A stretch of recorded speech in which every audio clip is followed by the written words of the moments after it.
Hello there, ladies and gentlemen. Hope y'all are doing well. So, the other day when I was going through a Fortnite bot lobby, and I know this is quite a lovely way to start things off, just me bringing up Fortnite front and center, but hear me out for a moment.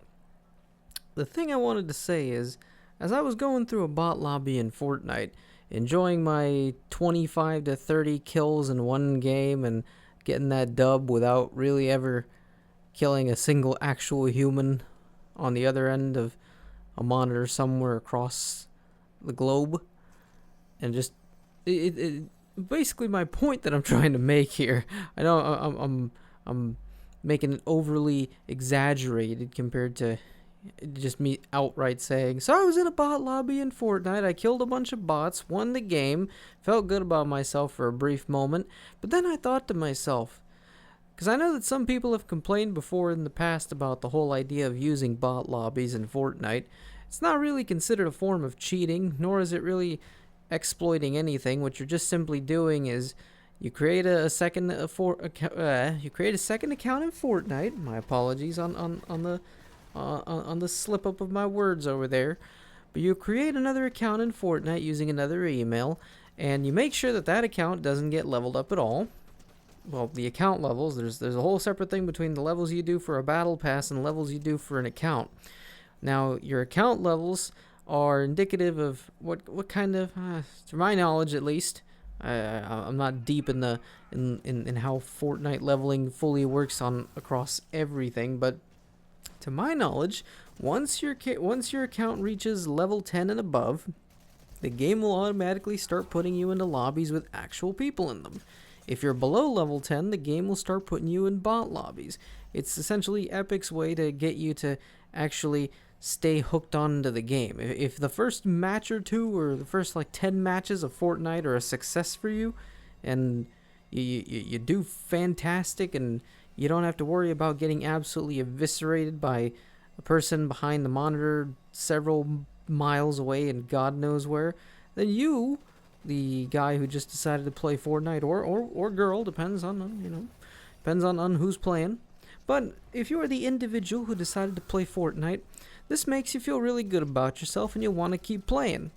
And maybe you may have improved a little bit after fighting against a bunch of bots, but then, you may get hit with the unpleasant reality that what you were facing off against was just a bunch of bots when an actual human, like I said, eviscerates you, and you go back to the lobby empty-handed, no win, no nothing, and that frustrates you a little bit because you're like, well, I spent a good total of a couple minutes getting some good equipment, getting my shields at max, and only to get shotgunned in the face and sent back to the main menu.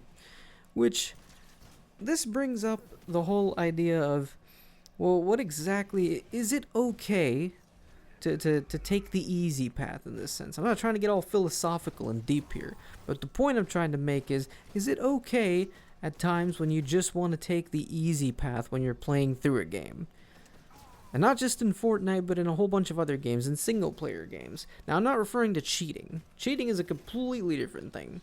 Which cheating, I can only justify it for single-player games. I obviously can't justify it for multiplayer games. If you cheat at a multiplayer game, then you, sir or ma'am, are a bitch, or an ass, or a douche, or the myriad of words I'm using. Not too harshly. It's not something that should be punished to the highest extent of what society can punish someone with, but you should be punished, at least in the sense of you shouldn't be allowed to play that game ever again, or at least not be able to play it for a couple months to maybe up to a year, depending on the severity of how far you went in your cheating. But what I'm referring to specifically is when what you are doing is only making the game well for you, and it's not at the expense of anybody else's enjoyment. So in this case, again, going back to what I said before with bot lobbies in Fortnite, or bot lobbies in any sort of online game, or putting a game on easy mode, for example. Now, I know when you think of easy mode in games, it's pretty much becoming a tradition to, if you see easy mode in a game, that's gaming journalist mode. That's the mode you use when you gotta write your article that's probably going to be shitting on the game or giving it a 7 out of 10, saying that, well, the game graphically it didn't impress me and the gameplay was very mild, but I enjoyed it, but it wasn't the stellar experience I was expecting. So this one gets a 7 out of 10. And well, there is a level of understanding as to why people refer to easy mode as gaming journalist mode, because sometimes you do feel like some of these gaming journalists don't seem to really give a shit about the industry or the actual product themselves, that the actual product they're playing. They just simply need to churn out a review or an article on said product and call it a day, because really they just want to go back to, I'm not sure if they even play games. I'm assuming that if you're going to be working for some kind of gaming publication, you have to at least play video games to some extent. You can't just simply be like, well, you see, I play mobile games, and I've played like Animal Crossing and a good bit of Mario and some Sonics here and there, but I don't go too deep on anything. I haven't touched a single COD game, or I haven't touched a JRPG, and nothing like that. But with gaming journalists, I get it. A lot of them, you question their ability to actually play a video game. And so easy mode for them is the easiest way to progress through a game without ever having to worry about the game giving them any form of an actual challenge. Now, you can say this may have affected their actual review of the game, because if they didn't experience any form of a challenge in the game, how will they know what to expect when you're playing the game? How are you expecting this gaming journalist to be able to give a 100% honest review if they didn't even play the normal mode? They took the easiest path out just to quickly churn out a review, which I can kind of get why they have to do this, because sometimes the publications they work for might ask for said review or article within a certain time frame, and you're gonna have to quickly breeze through a game, or at least get through chunks of the game, sometimes even skipping whole cutscenes if it's in the case of something like a JRPG. But aside from that, the whole idea of an easy mode for games, I honestly don't see anything wrong with it. I know there's people who get really pissy about it, saying, oh, you're not experiencing the game the way it was meant to be. You're supposed to actually bust your balls off trying to progress through levels, or you're trying to, you need to work hard to get that dub and all that. Or if in the case of something like Fortnite, you need to no life the game until you reach level 200 to complete an entire battle pass, because if I could do it, then so can you, even though so-and-so who's saying that is probably unemployed, or they're, well, yeah, that's the likeliest thing, that they're probably unemployed and they may not be studying anything, because, I don't know, they might be a recent college grad, they might not even have made it to college yet, or they might be a kid in school who has nothing else to do and it's a vacation day or something, and they spend several hours from dusk till dawn trying to level up in Fortnite or whatever live service that they're playing. Now, me personally, like I stated earlier, I love Fortnite bot lobbies, because every now and then it is pretty annoying when you go into a public lobby. Now, my account level on my Fortnite account is I'm assuming somewhere in the 2000s, 3000s. I've been playing Fortnite for a while now. But sometimes when I queue up for a game, especially if I'm playing solo, I could end up in a match where in the first few minutes I get a kill or two. I'm enjoying myself. I'm feeling myself at this moment. I'm feeling confident in myself that this is going to be a good run, only to be brought back down to earth when some jackass who likes to 360 spin everywhere and jump on everything and treat every 1v1 in Fortnite like it's Game 7 of the NBA Finals or something, and I get my head blown clean off and sent right back to the main menu, which is very frustrating. And when that happens, sometimes I just say to myself, I don't really feel like giving myself a headache with other humans, so why not just bring out one of my bot lobby accounts, which, well, I have one. The other one, unfortunately, went above level 10 after Fortnite gave us all 10 free levels. I think that was in the first OG season, so that account is no longer really used for that. But on the upside, though, I can use it for certain quests that require me to actually play with somebody else when I have nobody available at that point, and I can just use my bot lobby account for that, which they're also convenient for that. But not really bot lobby in this case for that one account's case. It's more like quest account, the account I complete certain quests with. Then the bot lobby account is what I use for the bot lobbies, which the bot lobbies come in big handy when you want to progress through a battle pass really fast. Because I don't know about some of y'all, but in my case, I work.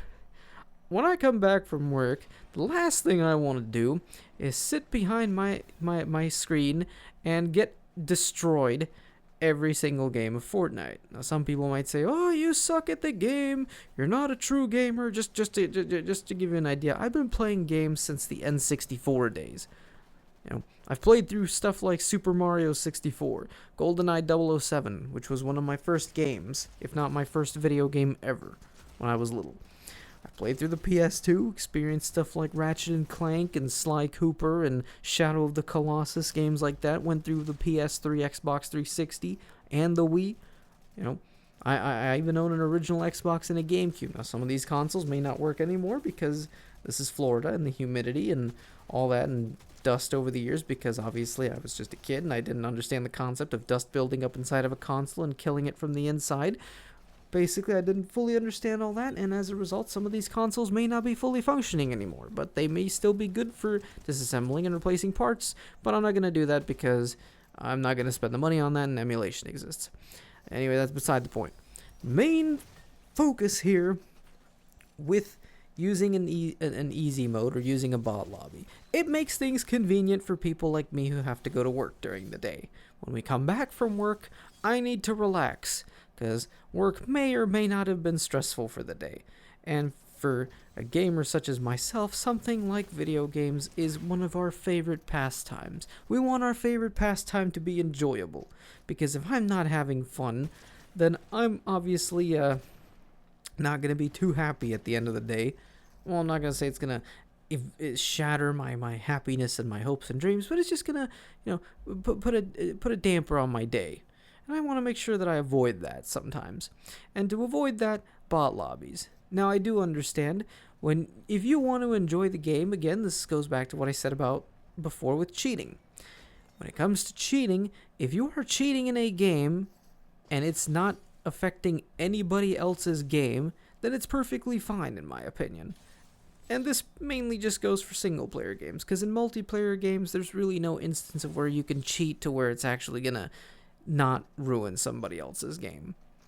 That being said, when it comes to taking an easy path or a shortcut such as a bot lobby, or those people who spend V-Bucks on progressing through the battle pass quicker by buying 25 levels, I mean, if you want to spend your own hard-earned money on just quickly breezing through a battle pass instead of just simply doing what I do, which is playing in bot lobbies and just sitting in AFK creative maps for several hours just to quickly get through a battle pass so that way I don't have to think about doing the battle pass when I'm at work, then all the power to you. Your game is not negatively impacting the quality of somebody else's game, because anybody else playing the game is still able to join a lobby and fairly 1v1 somebody else without having to worry about being aimbotted or wall hacked or god moded or some shit like that. Now, I will say though, Fortnite has probably been one of the best games I've played when it comes to avoiding cheaters.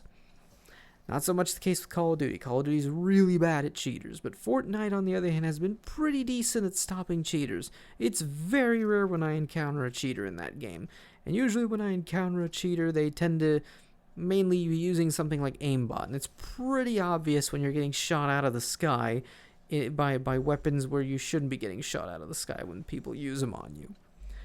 But yeah, no, I don't see a problem with taking easy mode or trying to cheese your way through something like a level up system or something like that. As long as, like I said before, as long as your easy mode is not at the expense of other people's enjoyment. So basically, don't cheat if it's going to affect somebody else negatively in the game.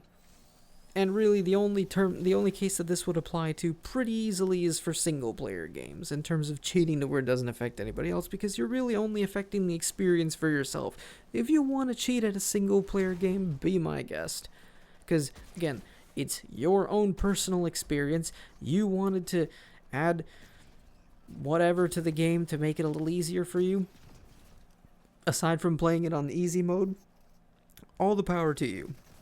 I mean, hell, when I played Fallout 4, and I could not get into Fallout 4, So I had to mod it a bit, add some unique weapons, unique armors, unique outfits, all that, just to make the game a little bit more pleasant for me. It's not that I think the game sucks, it's just that I couldn't get into it. So I tried modding it to see if that might make me get into it a bit more, and it did work.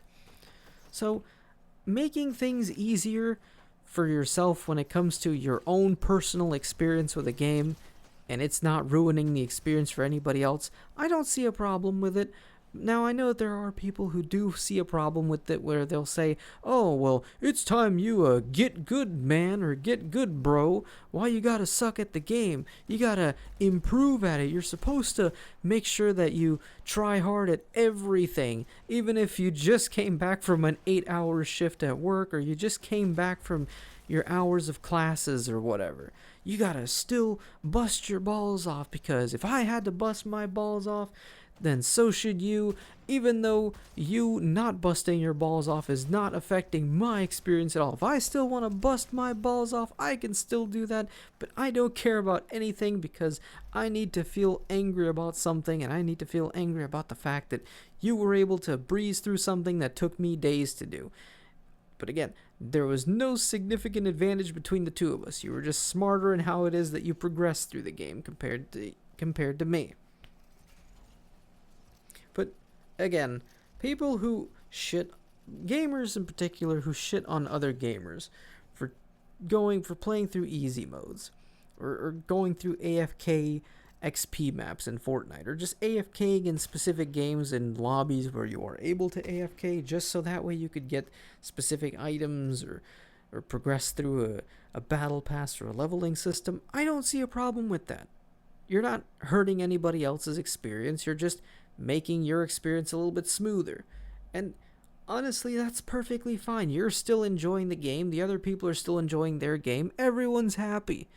I don't understand those people who have to be absolute purists and say that you can't be happy because I'm not happy, even though my experience is still the same experience as it's always been. Your happiness isn't really affecting mine, but I have to feel affected because I need to feel like some sort of victim here, and I need to assert my dominance that I am better than you at this, by essentially forcing you to do something that you obviously don't have time for or don't have the energy to do. If y'all get what I've been talking about for the past few minutes. Sometimes I feel like I'm going off on a tangent again, even though I don't think I am. But anyways, easy mode really should always exist. Like, in any sort of game. If you have a game and you have an easy mode available, fantastic. It makes the game more accessible. And if you tell me that, well, that's only easy mode for people who suck at games or gaming journalists, I sit here going, well, you know, yes, it's easy, but it makes it a lot better on people who have things to do during the day, people who have to work, people who don't want to devote all their attention to one specific game.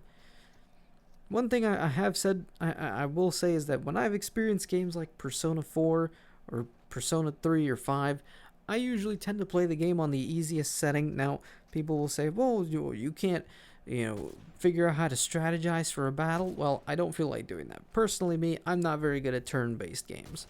I will sit here and tell you right off the bat, I suck at turn-based games. They're not my thing. It's also why I don't play Honkai Star Rail, because turn-based. As soon as I hear turn-based, my interest flies out the window, because it's just not a type of game that I like. That being said, I enjoyed Personas 3 through 4. I've enjoyed a lot of Neptunia games, which a majority of Neptunia games are turn-based games. So, when I play these types of games, and I have to work during the day, I don't want to devote a bunch of my time to trying to learn the game's core combat mechanics and all that.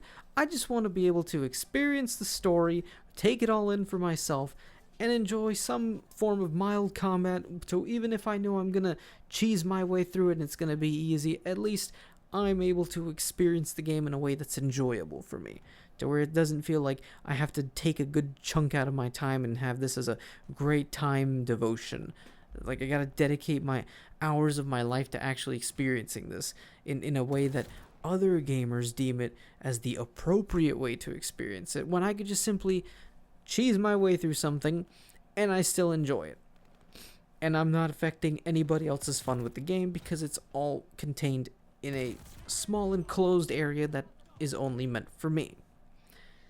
And with online games, if you need to AFK XP your way to completing a battle pass in a game or leveling up something, and again, you're not ruining somebody else's experience, I see no reason why you shouldn't be able to do that. I mean, hell, Marvel Rivals, from what I recall reading, has a system where after you lose a certain amount of games, the game will immediately start putting you onto your team will be actual humans, and then your opponent team will be bots. Now, in games like Fortnite and Marvel Rivals, it's pretty easy to spot bots when you encounter them, especially in Fortnite. If you see somebody playing in a Fortnite lobby and they start missing almost every shot they have taken at you, and they start randomly, if it's in build mode, they just build some crappy wall or something in front of them using wood. Or another one is that if their movement patterns just make no logical sense for a human being, like they don't hide behind cover, or they try running away but they run away only in one straight line instead of finding creative ways to zigzag left and right to avoid getting shot. Things like these are usually what I tend to look out for, aside from their goofy generic sounding names that nobody except maybe like a 5-year-old, okay, 5's maybe a little too young, like an 8-year-old would set as their gamer tag or username on some kind of online gaming on some kind of online gaming platform. If you see an account like this pop up in Fortnite, it is almost certainly a bot. Part of a bot lobby. In Marvel Rivals, they're kind of similar and easy to spot, which, I mean, I get it. If you're playing the game, which, like I mentioned before, Marvel Rivals, did I mention that before? Anyways, in Marvel Rivals, after you've played the game a bit, if you lose, I think, 2 or 3 straight matches, the game will begin putting you in a team of humans against a team of bots. But it won't tell you outright that they're bots, but there are things to do to check and see if you're playing against bots. But the reason why the game does this is because, like I said before, let's be real. You come back from an 8-hour shift, or you come back from school or college or whatever it is that you came back from. You want to sit down, relax, enjoy the game, and have fun with what it is you're doing. If you find losing 10 straight matches fun, good for you. But for some of us, we do want to get that dub to at least make ourselves feel better, especially if we had like a shitty day at whatever it was we were doing during the day. So, if in Marvel Rivals you lose a couple of times, 2 to 3 times if I recall, the game will begin putting you in a bot lobby, which is almost certain that you're going to win. And once you've done that, once you've won that bot lobby, the game will then start queuing you back for normal lobbies. It's to also not only make the game enjoyable for you, but it's also to help player retention, because your goal with a lot of these live services is to keep people entertained to the point where they're willing to come back over and over and over to the game. It's worked pretty well for Fortnite, which is also why Epic doesn't really do anything to end the existence of bot lobbies, because aside from the fact that they help new players actually understand how to play Fortnite, they also help with long-time players such as myself being able to actually enjoy the game and keep coming back to it. Because if I can do this to level up through a battle pass, I'm gonna want to keep coming back to the game, queue for a normal lobby, even if I'm gonna get destroyed, but at least it's a 1 or 2 time thing. Go back to a bot lobby to blow off some steam from losing twice in a normal lobby, then come back to a normal lobby to see if I can hopefully get the kill and the dub that I've been trying to get.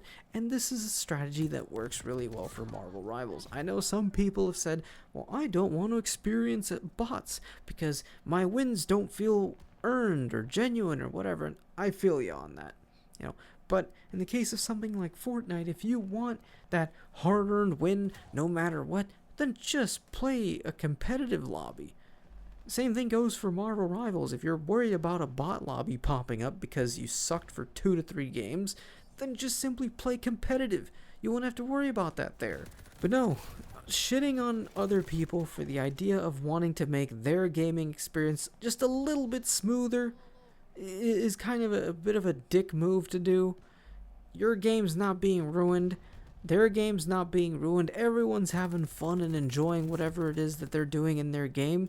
Just let bygones be bygones and just go with the flow and enjoy yourself. But don't cheat. And if you're going to cheat, only do it for a single player game. Never cheat in online, because those of you who cheat in online games can go fuck yourselves. Especially people who hack people in online games. And yes, I'm looking at you, older Call of Duties, the pre-World War II Call of Duties.